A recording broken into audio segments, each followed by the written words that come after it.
Hi friends, welcome back to Sai Surya cooking channel. ఈరోజు cabbage వేపుడు చేస్తున్నానండి. ఇగో కట్ చేసుకొని ఇలా కడుక్కొని పక్కన పెట్టుకోండి.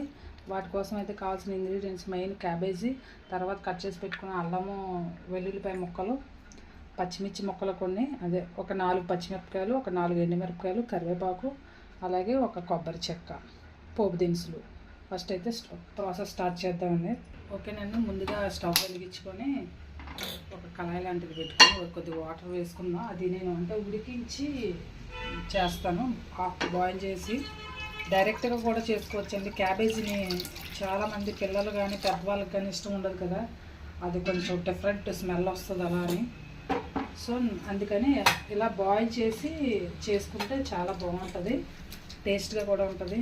మీరు కూడా పదే పదే ఇలాగే చేసుకోవాలనుకుంటారు. సో ఇప్పుడు దీన్ని మనం వాటర్లో వేసుకుందాం. ఓకేనండి, వాటర్లో మనం ముందుగా కడిగి పెట్టుకున్నాం క్యాబేజీని కూడా వేసేసుకుందాం. కొంచెం బాయిల్ అయితే సరిపోద్ది, ఒక్క 5 మినిట్స్ కుక్ అయితే, ఎందుకంటే క్యాబేజీ కూడా చాలా తొందరగా కుక్ అయిపోతుంది కదా. నేను ఇది వితౌట్ ఆనియన్ అండి చూపిస్తున్నాను, అంటే ఆనియన్స్ కూడా వేసుకోవచ్చు. అంటే నేను ఉల్లిపాయ వేయట్లేదు, ఒక్కొక్కసారి తినలేనప్పుడు నేను వేయను. సో ఈరోజు నేను తినను, అందు గురించనే వేయలేదు. నచ్చితే వేసుకోవచ్చు, లేదంటే లేదు. ఎందుకంటే ఆనియన్స్ కూడా వేసుకోవచ్చు, లేదు అనుకుంటే ఆనియన్ లేకుండా కూడా చేసుకోవచ్చు. చాలా ఎక్సలెంట్గా వస్తుంది. నాకు ఇలాంటి ఫ్రైస్ అంటేనే బాగా ఇష్టం అండి. మనం అంటే నాన్ వెజ్ ఎక్కువ తింటారు, కానీ అసలు వెజ్జీస్లో కూడా మంచి పోషకాలు ఉంటాయి కదండి, ప్రోటీన్స్ అవన్నీ కూడా వెజిటబుల్స్ ఎక్కువ వెజిటబుల్స్లోనే ఉంటాయి. ఓకేనండి, ఉడుకుతుంది కదా, మనం ఇందులో కొద్దిగా సాల్ట్ వేసుకుందాం, కొద్దిగా 1/2 స్పూన్ వేసుకుందాం. మళ్ళీ ఫ్రై చేసేటప్పుడు వేసుకోవచ్చు. నెక్స్ట్ కొద్దిగా పసుపు కూడా వేసుకుందాము.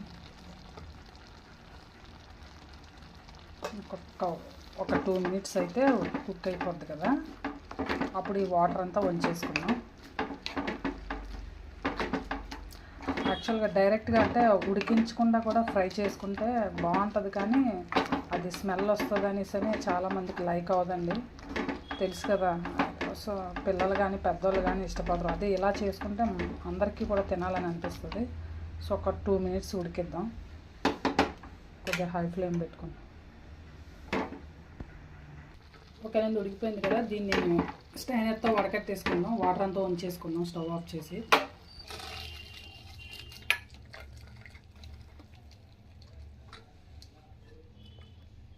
ఇలా స్టైనర్లో వేసి మొత్తం వాటర్ అంతా, గిన్నెతో కనుక ఉడికించుకుంటే ఒక ప్లేట్ పెట్టి వంచుకుంటే వాటర్ అంతా వచ్చేస్తుంది కదండి.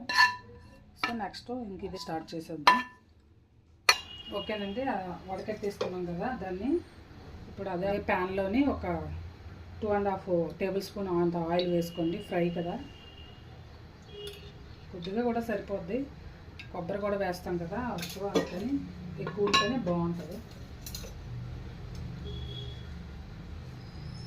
ఓకే, నేను ఆయిల్ హీట్ ఎక్కింది కదా, పోపు అంతా వేసుకున్నాను. పోపు దినుసులు నేను శనగపప్పు, మినపప్పు, ఆవాలు, జీలకర్ర, అలాగే ఎండుమిరపకాయలు కూడా వేసుకున్నాను.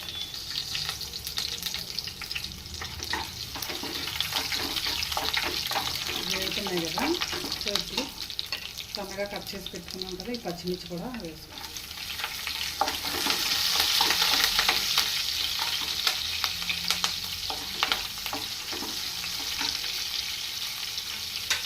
అలాగే నెక్స్ట్ అల్లం వెల్లుల్లి ముక్కలు పేస్ట్ వేసుకొని పేస్ట్ అంటే ఇలా ముక్కలే బాగుంటుంది. పీసెస్ అయితే ఫ్రైలో మధ్య మధ్యలో తగులుతూ ఉంటాయి కదా, బాగుంటుంది. చిన్నగా ఫుల్గా వెల్లుల్లి పలుకులే వేసుకోవచ్చు. పిల్లలు కొంచెం తీసి పక్కన పడేస్తారు కదా, సో ఇలా చిన్నగా కట్ చేసి వేస్తే కర్రీలో కూడా కలిసిపోతుంది కదా, వేపుల్లో తింటారు. అలాగే నెక్స్ట్ 2 కరివేపాకులు వేసుకున్నాము.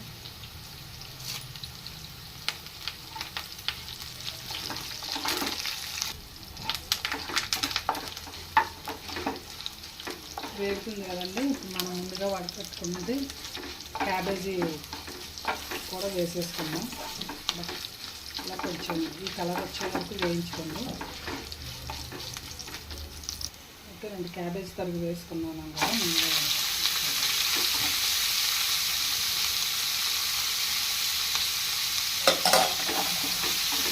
ఫస్ట్ వేసుకోవసరం లేదు, లేదంటే ఆయిల్ ఫ్రై అయ్యేటప్పుడు వేసుకోవాలి. కానీ మనం ఉడికించేటప్పుడే వేసుకున్నాం కదండి పసుపు. పోట్లో అయినా వేసుకోవచ్చు, ఉడికించేటప్పుడు అయితే బాగా కూడా పడుతుంది, అంటే స్మెల్ అనేది కూడా రాదని క్యాబేజీ అలా వేసాము. అంటే ఉడికేటప్పుడు కొద్దిగా వేసుకున్నాం కదా మనం సాల్ట్, ఇంకొద్దిగా వేసుకున్నాము. అంటే కొబ్బరి కూడా వేస్తాం కదా, అది సరిపోదు, టేస్ట్ సరిపోయినంత సాల్ట్ కూడా వేస్తుంది.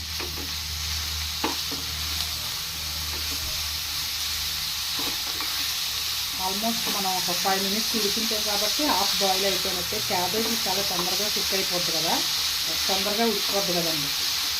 సో ఇప్పుడు మనం కొద్దిగా ఇందులో ధనియా పౌడర్ వేసుకున్నాం. కూడా ఏం అవసరం లేదండి, మనం ఎలాగ పోపులో జీలకర్ర వేసుకున్నాం కదా, జీలకర్ర అయినా కూడా అవసరం లేదు. ఓకేనండి, ఫ్రై అవుతుంది కదా, ఆల్మోస్ట్ అయిపోతుంది. ఇప్పుడు మనం ముందుగా మిక్సీ చేసి పెట్టుకున్న కొబ్బరి తురుము కూడా వేసేసుకున్నాం. ఫైనల్గా క్యాబేజీ ఫ్రై రెడీ అయిపోయింది.